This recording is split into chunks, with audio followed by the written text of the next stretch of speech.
Assalamu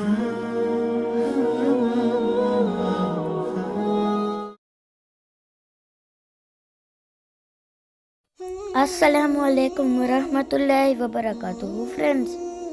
One evening, my mother made dinner after a hard day's work. She put a plate of egg, salad, and burnt toast in front of my father. I immediately noticed the burnt toast and I was waiting to see if he was going to complain about it. But my father started to eat them, smiling and asked me how I spent my day at school. My mom apologized to my dad for the burnt toast. I will never forget his response to her. He said, "Honey, I love the burnt toast."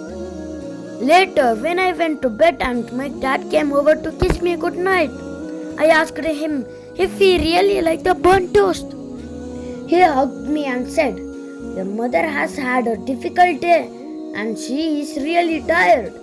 She went out of her way to prepare this meal for us. Why blame her and hurt her? Burnt toast never hurt anyone, but words can be very painful.